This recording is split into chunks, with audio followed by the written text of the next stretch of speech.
Assalamu alaikum. How are you students? I hope you will be fine. We study progressive English, chapter number 7,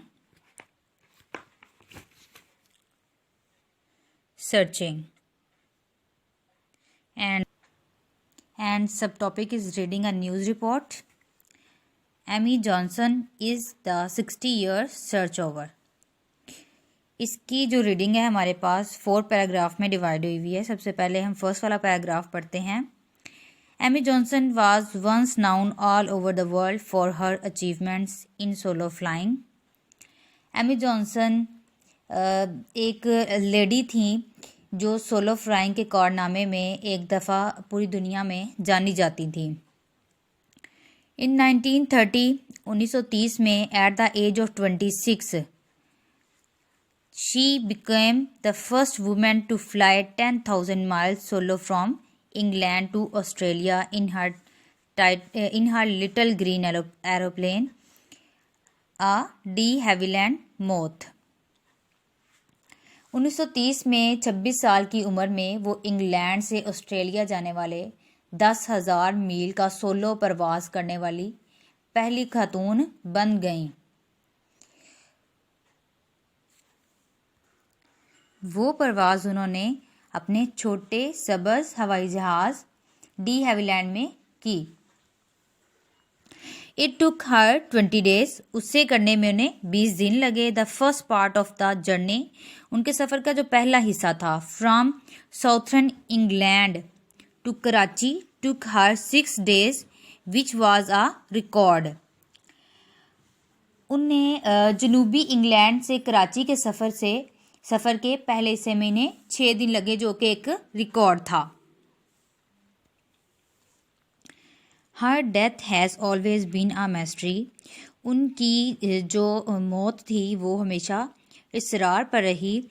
इन 1941 में the aeroplane which she was flying plunged into the sea off the coast of England, वो जहाज़ जो वो उड़ा रही थी plunge डूब गया इनटू द सी साहिल समुंदर में डूब गया, जो कि इंग्लैंड में था। यानी कि यहाँ पे वो कह रहे हैं कि जो जहाज़ वो उड़ा रही थी 1941 में, जिस हवाई जहाज़ में बैठ के वो सफ़र कर रही थी, यानी कि वो उड़ा रही थी, वो इंग्लैंड के साहिल से दूर समुंदर में डूब गया। The plane has never been found because diving are dangerous and difficult in the area where the aeroplane went down। हवाई जहाज़ कभी नहीं मिला क्योंकि डाइविंग लगाना ख़तरनाक और मुश्किल है इस इलाके में जहां हवाई जहाज़ नीचे गया था, यानी कि पानी के नीचे जहां तक वो गया था वहां तक जो है गोता लगाना, यानी कि उसके अंदर जाना बहुत ख़तरनाक है। There is a great deal of sediment which makes it difficult to see under the water। पानी के नीचे देखना मुश्किल है, जिसकी वजह से तलछट की एक बहुत बड़ी चीज़ है धारे। इसमें बच्चों देखें, करंट्स कहते हैं धारे, यानी कि दरिया का बहाव, ठीक है।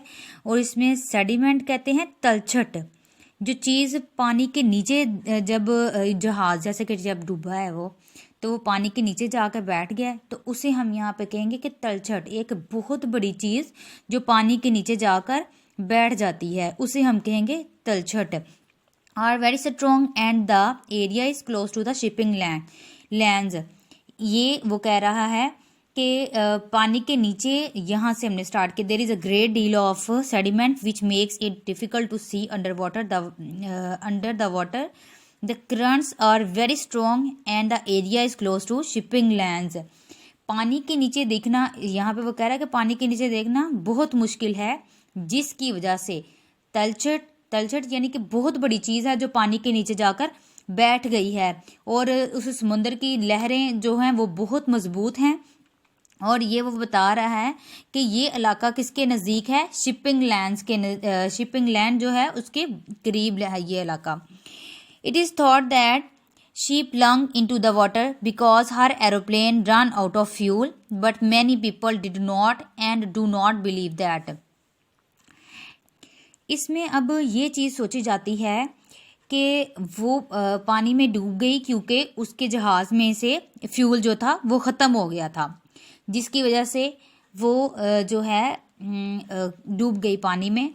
और लेकिन बहुत से लोगों ने इस पर यकीन नहीं किया और ना ही वो मानते थे कि उस नाम की कोई लेडी थी या उसने कुछ इस तरह का फ्लाइंग वगैरह कुछ किया। उन्हें बिल्कुल भी यकीन नहीं था। They believe that she was flying on a secret mission. उन्हें ये था कि वो एक सीक्रेट मिशन पे जो है ना उड़ान यानी कि उभर रही है, यानी कि उड़ रही है, और that she was shot down. उन्हें यकीन था कि वो जो खुफिया मिशन था उस पर उड़ रही थी या फिर इसे गोली मार दी गई। ठीक है, यहाँ पे शॉट डाउन, इसे गोली मार दी गई। Because her plane has never been found, no one has ever found out why Amy Johnson's flight ended in tragedy all those years ago. क्योंकि इसका कोई हवाई जहाज कभी मिला ही नहीं था, किसी को भी ये मालूम ना हो सका कि एमी जॉनसन की उड़ान तमाम बरसों पहले यानी कि बहुत बरसों पहले सानेहा में क्यों ख़त्म हो गई थी। जब उसका उन्हें कोई भी नामो निशान नहीं मिला तो उन्होंने ये चीज़ सोची। नेक्स्ट है, but now over 60 years later a sub aqua team believe they have found the wreck of Amy Johnson's plane. लेकिन उन्हें 60 साल के बाद एक जिली एक्वा टीम का ख्याल है, यानी कि एक जो कह रहे हैं बट नाउ, लेकिन अब उनको 60 साल के बाद जब a sub aqua team believe they have found the wreck of Amy Johnson's plane, उन्हें मलबा मिला है एमी जॉनसन्स के हवाई जहाज का। They have spend 2 summers searching for the wreck with sophisticated technology to help them. उन्होंने 2 गर्मियां जदीद टेक्नोलॉजी के जरिए मलबे की तलाश में इनकी मदद के लिए सरफ की हैं। Now that the team have finally found the rack, अब जो उनकी टीम है उन्होंने फाइनली आखिरकार उन्होंने इस मलबे को ढूंढ लिया। They can start to solve the mystery of Amy Johnson's final flight. अब जबकि टीम को आखिरकार मलबे का पता चल गया है, वो एमी जॉनसन्स की आखिरी परवाज के इसरार को हल करना शुरू कर सकती हैं। She shot down, was she part of some secret mission? कि क्या इसे गोली मार दी गई, क्या वो किसी खुफिया मिशन का हिस्सा थी? और did her plane just run out of fuel, या इसका तैयारा सिर्फ ईंधन से ख़त्म हुआ, यानी कि फ्यूल ख़त्म होने से इसका जो है वो ख़त्म हुआ। लेकिन जी स्टूडेंट, आपका ये जो आज का लेसन है वो कंप्लीट हो चुका है। ठीक है, इसका नेक्स्ट जो है वो मैं आपके साथ जो है नोट्स वगैरह वो शेयर कर दूंगी, और जो आपकी एक्सरसाइजेज वगैरह हैं वो हम साथ साथ उसकी भी आपको वीडियोस जो हैं मिल जाएंगी। ओके, अल्लाह हाफिज़, दुआ में याद रखिएगा। Thank you.